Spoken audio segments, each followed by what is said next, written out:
This is an agreement that we'd like to enter into with Gateway Parks. I know you guys have seen this, but maybe for the public, we've had a company approach us and want to utilize some city property. It's the driving range up at the golf course, which is closed during the winter months. And they bring in their own snow maker and all of the equipment and create a tubing hill.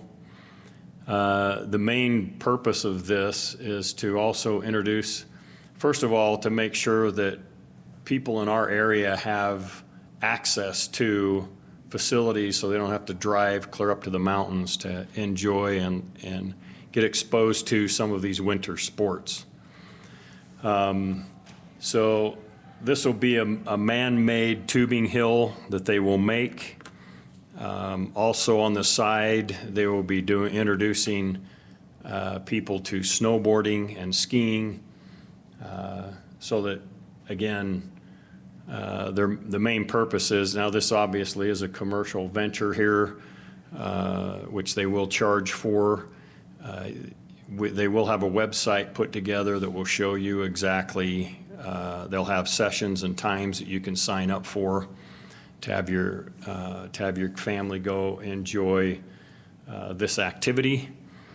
In return, in the agreement, it calls out for them to pay us 3% of their revenue.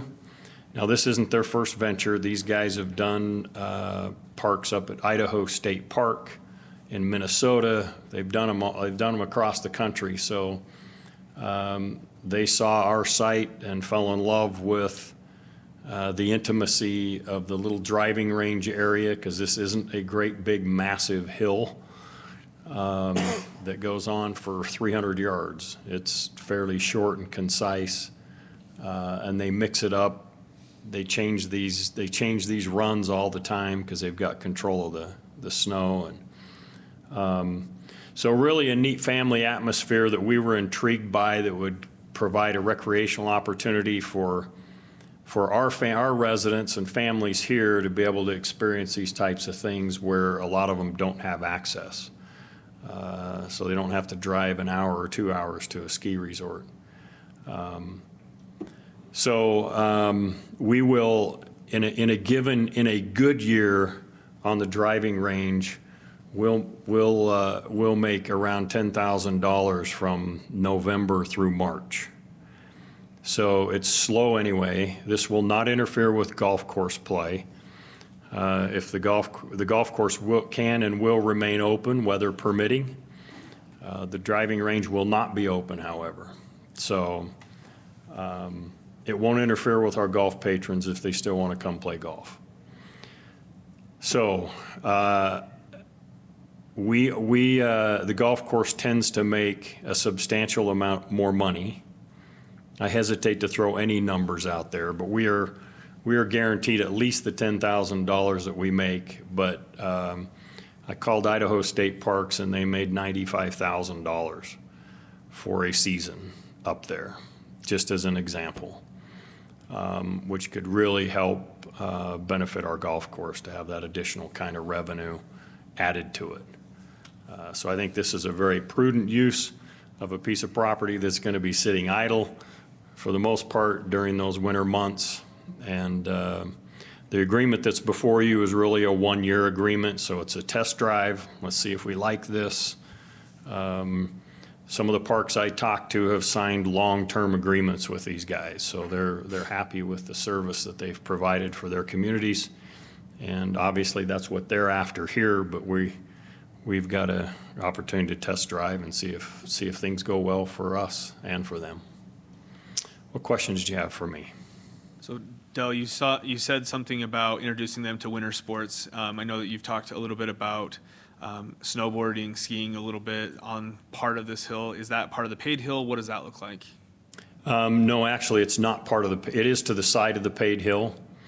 And again, these guys' love of winter sports is really just a promotion for them. So it'll be on the side of the tubing hill and independent I say independent, but it's not a paid portion. If you want to come and try out skiing or snowboarding, you'll have the opportunity to do that as well. So I can go let my kids fall on that hill. You can let your kids fall on that hill, yeah. And then they have a, And then they're closer to a hospital. That's right. That was not a good promotion, was it? something to bring everyone back up, which I like, so I'm not hiking up, Yeah, we right? got the magic, they'll have a magic carpet. You'll hang onto your tube and jump on, and it'll take you right back up to the top, yeah. And if I remember right, these were hour and a half increments? Yeah, they're hour-and-a-half sessions, and they have several sessions throughout the day and a couple of evening sessions as well. And I think what we liked about it is right now, you can only go do this once there's a snowstorm, and after a couple of days when the sun's come out, the snow's gone.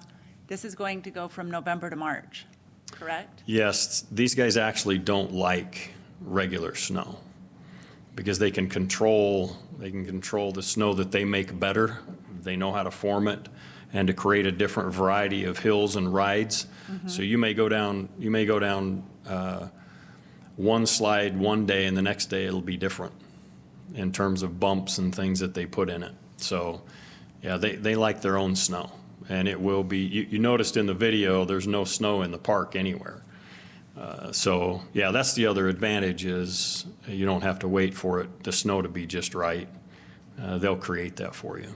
Dale, this will be something that residents go to their website to schedule and reserve an appointment, not anything related with the city's website, right? That is correct. Yeah, they'll have their own independent website. I believe they're calling it Spanish Forks Super Park or something like that. We'll be able to help put that out to our residents once they have that web page established. Then we can share that with, we can put a connection on ours so that at least people know where to find it. And But open, yeah, they completely go to their website. And again, this isn't a drop-in operation. You have to schedule and get yourself in a session. and we're which is- expecting Thanksgiving as the opening, is that? Yeah, right now they're projecting around Thanksgiving, for sure the last week of November. So when this was brought to our attention, we automatically went to the Festival of Lights and the traffic problems, and so I'm sure as residents are listening to that, they're thinking the same thing. Remind, or let's share with them what we decided to do about that. Yeah, that was probably my biggest concern, because we know how popular the Festival of Lights is.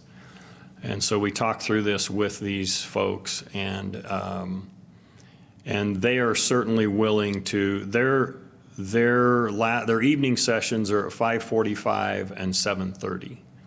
They're the only two that would, there's only one of them really would conflict. The 5:45 session will already be in and running by the time we open our Festival of Lights at 6. So they are willing to, in fact, I just sent them 10 dates that they will not open up a 7:30 session so that there isn't that conflict with Festival of Lights. Because on a given night, we have between 700, on those nights that I turned into them, we have between 700 and 1,000 cars. And it's just going to be, it's going to be a mess trying to get in and out of there. And they were very accommodating, said, we just won't offer the session on the nights that are going to be of concern to you. They also offered to provide some staff to help with some traffic control, just getting people in and out of the Festival of Lights line. So that was one of our biggest concerns. And we hope we've remedied it by that, and they were certainly willing to accommodate us. They also plan on hiring local for that? Yeah, I Some of thought the- that was one of the neat things is, and we have a lot of seasonal golf course staff, we have a lot of seasonal park staff, recreation staff, and they just said, hey, give us all their names, we will give them a really good job for the winter. So I thought that was nice that they said, hey, we'd love to hire your local people, and it's not just for city employees, obviously. They'll hire quite a few people they'll provide nice jobs for people in our community. So we were excited about that as well, because we do have some seasonal staff that work for us throughout the season, and then they're laid off for 3 or 4 months, and then they come back, and so that would be a nice filler for them as well. But yeah, it'll provide opportunities for a lot of a lot of people, particularly the youth, teenage groups, provide some jobs for them in the winter as well. Thanks for bringing that up. Any other questions? Anything else for Dale on this? We'd like to just have you, if you feel so inclined, to authorize the mayor to sign the contract.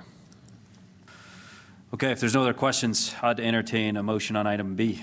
I move to approve the Gateway Parks Agreement. Motion made by Councilman Euler, seconded by Councilman Argyle. Roll call vote, Councilman Cardon. Yes. Councilwoman Beck. Yes. And Councilman Argyle. Yes. And Councilman Euler. Yes.